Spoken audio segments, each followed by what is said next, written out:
News every 15 minutes, weather every 10, and sports twice an hour. Newstalk, KGVO, AM 1290 and now 101.5 FM. You're listening to Montana Morning with Peter Christian. Accused killer refuses extradition to Missoula. Good morning, everyone. It's Montana Morning. Congratulations, you made it. It's Friday, September the 5th, 2014, on the eve of Grizzly football at home. Yes, indeed, as the Grizz will be entertaining Central Washington tomorrow afternoon. Our newscast this morning, sponsored by Dig It Excavating, where they bring 30 years of excellence to every job. The number to call, 214-4292. 27-year-old Kevin Leno, the man accused of torturing and killing a homeless man under the Reserve Street Bridge back in July, has refused extradition to Missoula during a court hearing in Louisiana. Missoula County Sheriff's Office Public Information Officer Paige Pavillon says Leno refused to return to Missoula to face charges that he tortured 36-year-old Gilbert Berry, shot him, and then dumped his body in the Clark Fork River, where he was found by a fisherman several days later. Kevin Leno was arraigned on the charges from Montana in their court system down there. They asked if he wanted to waive extradition. He did not want to waive, so he requested a hearing, which means that he has an opportunity again to waive extradition, which means that he will come back to Montana willingly and compliantly, or he can refuse extradition. Leno and Angela Marchese fled the state, and they were found and arrested in Shreveport, Louisiana. Pavillon describes what happens next. In the event that he refuses extradition, then the county attorney's office will have to apply for a governor's warrant, which is signed by the governor, and be forced back to Montana against his will to face his charges in our local court system. Two others involved in the incident, Kenneth Hickman and Michaela Trembrell, both 21, husband and wife, by the way, are in the Missoula County Jail. When Leno is returned, he'll face a charge of deliberate homicide in Berry's death. Officials in Cascade County have identified the woman who was killed and the three who were injured in a plane crash about 30 miles southeast of Great Falls. Sheriff Bob Edwards says 67-year-old Susan Majerus of Great Falls died of burns that she suffered in an intense fire after the plane crashed Tuesday afternoon. The crash injured her husband, 68-year-old Robert Majerus, 11-year-old Rachel Lukasic, and 55-year-old Christopher Wilsley, the pilot. All three suffered burns. Rachel was flown to a burn center in Salt Lake City for treatment. The Cessna 177 took off from Great Falls at about 1 o'clock Tuesday afternoon and crashed in the Little Belt Mountains near the Kings Hill Winter Recreation Area parking lot. Missoula County Public Schools Superintendent Alex Apostle has shuffled administrative staff at local high schools to cover the misbehavior of the principal and vice principal at Sentinel High School.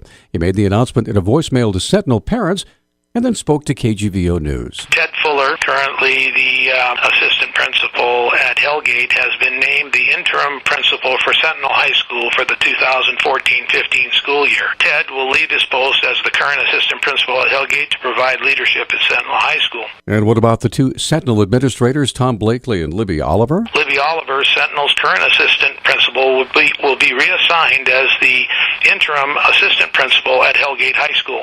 Tom Blakely's reassignment has yet to be determined. Blakely and Oliver were suspended after an incident at Sentinel High School on August 11th that violated school policy. Although details of the incident have not been made public, Dr. Apostle maintains the incident is a personnel issue and asks that the privacy of those involved be respected.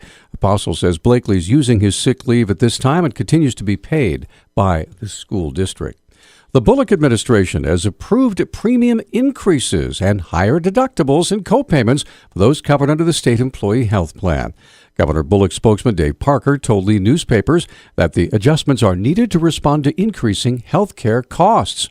State workers who only insure themselves through individual plans shouldn't have to pay a higher monthly premium because the state is increasing its contribution to cover the costs of medical dental premiums by 10% from $806 to $887. Monthly premiums for couples are increasing from $926 to $1,070, while premiums for retirees will go up 27% from $734 to $931.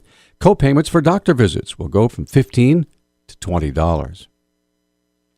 Well, the U.S. Congress passed the Wilderness Act back in 1964. It created a legal and ethical imperative to preserve wilderness as a public good. Now it's 50 years later, and the Maureen and Mike Mansfield Center at the U of M will be hosting a conference celebrating the work done to fulfill that imperative that considers the future challenges and controversies facing wilderness. Here's Dane Scott with the Mansfield Center. There's a lot of things going on in Montana and around the country celebrating the 50th anniversary of the Wilderness Act. And this is a conference that is focused on celebrating it as well as looking toward the future and some of the challenges that wilderness faces as we move forward toward the next 50 years. Scott says the conference will pay special attention to the key roles Montana and Montanans have played and are playing in pursuing, establishing, and realizing the imperative of wilderness. There's a lot of things that will be talked about. One thing that will be discussed is sort of political stalemate and the sort of polarization that has led us not to designate new wilderness areas in Montana for decades. The reasons for,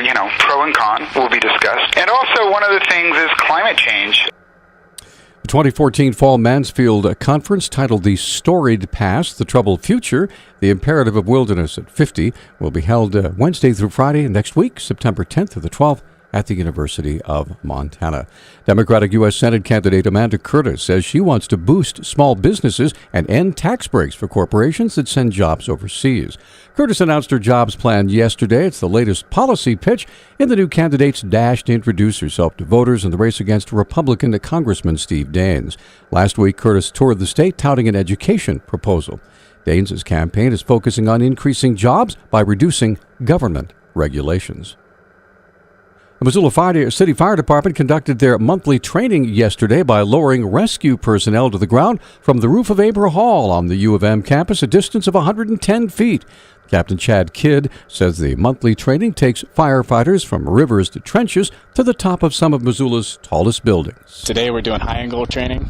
The ropes is kind of a foundation for the rest of our training scenarios, whether it's confined space, trench, rope is an integral part of that. The firefighter who volunteered to go over the side and be lowered 110 feet to the ground, Nate OJ. Was he nervous? There's a few butterflies, but this is the fun part of the job, so I'm excited for it.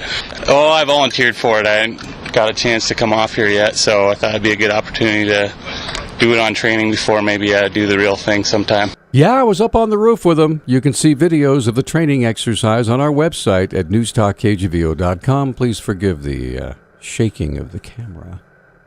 Operator, yeah. Anyway, 42 people have been sworn in as new U.S. citizens during a naturalization ceremony held in Yellowstone Park. The ceremony, held Wednesday in Mammoth Hot Springs, involved immigrants from 20 different countries, including Brazil, Canada, China, Italy, Iraq, Panama, St. Lucia, and Thailand. U.S. Magistrate Mark Carman presided over the outdoor ceremony. Our News Talk time now is 6:10. News Talk, KGVO. Missoula's official weather station. Ample sunshine today with our high temperatures topping out in the mid-70s. Mostly clear tonight, lows in the mid-40s. For the weekend, look for a good deal of sunshine with highs right around 80. I'm meteorologist Brooke Foster for KECI 13, your first alert station.